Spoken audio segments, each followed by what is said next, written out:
What if Hermione was sorted into Ravenclaw? Imagine the sorting hat pauses on her head, and clear as a bell, shouts, "Ravenclaw!" Gasps ripple along the benches. McGonagall's eyebrows hit the ceiling, and somewhere Ron mutters, "Well, there goes our homework life support." One syllable, massive ripple. Hermione Granger is now wearing blue and bronze. Without Gryffindor's reckless loyalty nudging her, her brilliance turns clinical, and the whole wizarding world quietly tips toward darkness. Stick with me.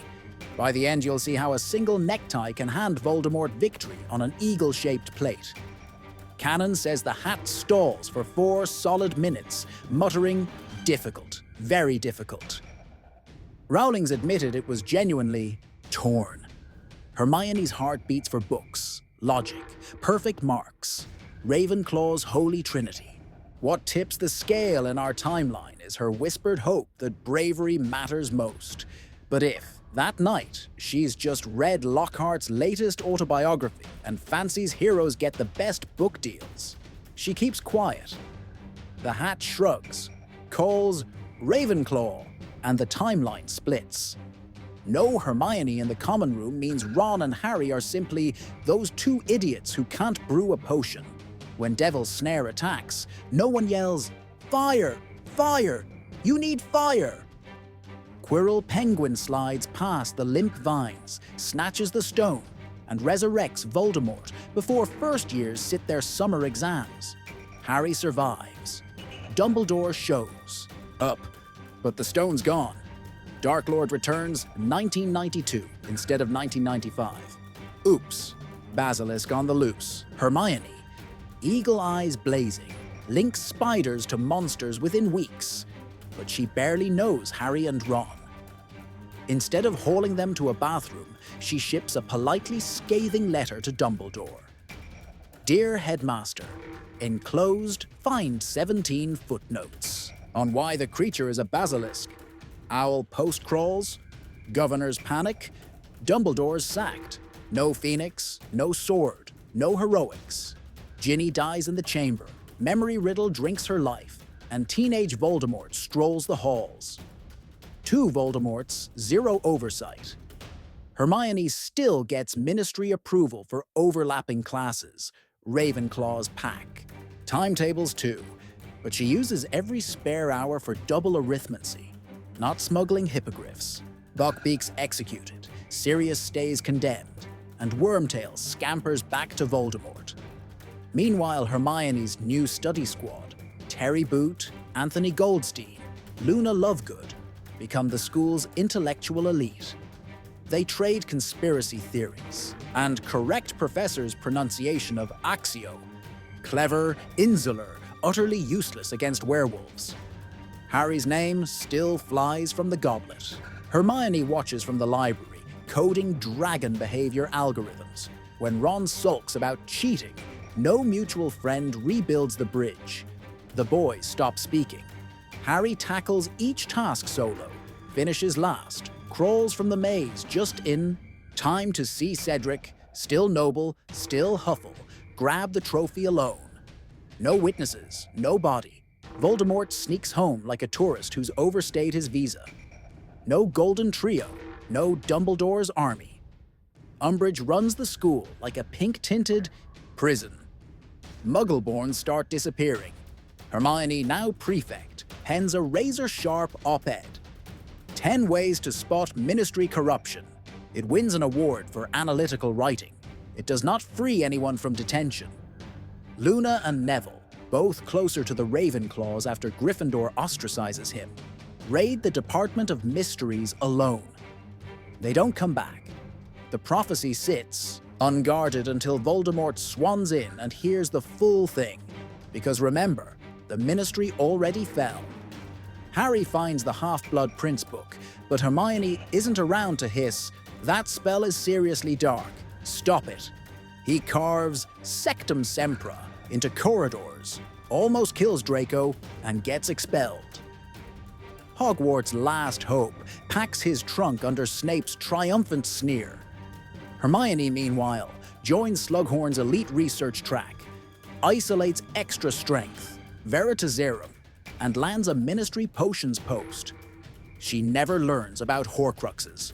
Slughorn only drunkenly spills to the student who brewed perfect luck potion, and that kid's now gone. Voldemort controls Ministry, Hogwarts, everything. Hermione still memory charms her parents, Ravenclaw foresight, but does it solo.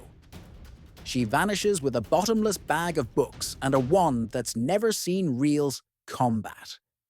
Harry, Ron, and a few Order members hole up in the burrow. But without Hermione's prep, they argue over sock rosters. Eventually, they raid the Ministry for the Locket Horcrux but have no clue about basilisk venom. The bit of soul stays intact. One by one, they're picked off. Ron dies resisting. Voldemort wins the Battle of Hogwarts before most students taste their Christmas pudding. Years later, Hermione, head of the Department of Mysteries, walks through a soot-stained Diagon Alley. She has tenure, 3 Orders of Merlin for magical, theory, a library pass that unlocks every archive. She also has nightmares, basilisks, werewolves, a red-haired ghost who never learned to swim. In her breast pocket rests a list. If I'd been brave, not just clever, every name on it is dead. The moral cuts like a paper slice from an index card. Intellect without courage is a wand without a core. Still technically a wand, but good luck casting anything that matters. Pause. Which moment hurts worst? Ginny in the chamber, Cedric in the graveyard, or Luna and Neville in the Department of Mysteries? Tell me below.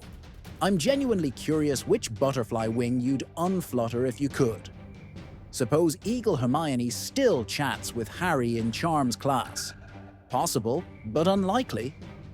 Lions and eagles share towers only at electives. Without daily common room bonding, you need a dozen coincidences for the trio to gel. And Hermione's Ravenclaw circle would resist. Luna prizes open-mindedness, Terry Boot worships rules, Padma Patil rates divination. Hermione begins doubting her own gut because skepticism is the house brand. Gryffindor's fiery loyalty can't ignite under eagle scrutiny.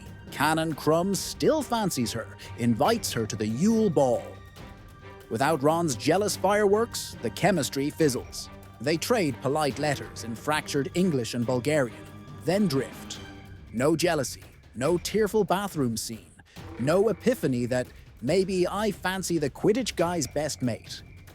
Hermione graduates emotionally constipated, top of her class, bottom of the feelings chart, textbook Ravenclaw. McGonagall loses her star prodigy. Flitwick gains her. Hermione's first Transfiguration essay still amazes, but McGonagall marks it exceeds expectations instead of outstanding because house pride smarts. Flitwick whistles happily for 7 straight years. Snape, meanwhile, never develops. The grudging respect we glimpse when he snarls, "I see no difference." That teeth-enlarging incident now involves a different desk mate. Net result, less protection, more sneers, same old greasy joylessness. Voldemort's early win terrifies. The Globe. France seals its borders. Durmstrang morphs into a Death Eater boot camp. Ilvermorny slaps on a travel ban. Hermione's brilliant arithmancy proofs are weaponized to hunt Muggleborns via probability grids. Knowledge, once her shield, becomes the Death Eater's sniper scope. The darkest Ravenclaw irony. The House of Intellect forges the tools of oppression because no one in blue and bronze chose to fight. Some say Dumbledore would step in. Evidence says no. He lets Harry face a basilisk at 11 and drops Snape from the astronomy tower. Headmaster policy: Hat's word is final. Unless Hermione hops back onto the stool yelling, "I'm not a cat, I'm a girl!" The choice sticks. The longer she wears that bronze trim tie, the deeper the analytical rabbit hole goes. And the farther she stands from swinging any sword. Quick scorecard: Philosopher's Stone. Voldemort returns. Year 1, Chamber of Secrets. Ginny dies. Memory riddle roams. Prisoner of Azkaban. Sirius stays fugitive. Pettigrew recruits. Goblet of Fire. Cedric dies without witness. Voldemort stealth mode. Order of Phoenix. No DA. Ministry falls. Luna and Neville perish. Half-Blood Prince Harry expelled. Snape unredeemed. Deathly Hallows. Horcrux hunt fails. Voldemort wins. Hermione survives to catalogue the ashes, hungry for more alternate sorting chaos. Check my last video. What if Harry refused the Triwizard Tournament? And subscribe for fresh, timeline-shredding theories. Ring the bell so you never miss a reality-breaking rabbit hole. Hermione Granger's courage saved the world, but it was never a sure thing. One whisper from a battered hat, and the brightest witch of her age becomes the most brilliant bystander in a genocide.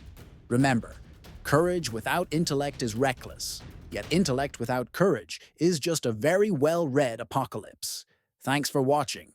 Keep questioning the hat, and I'll catch you in the next timeline.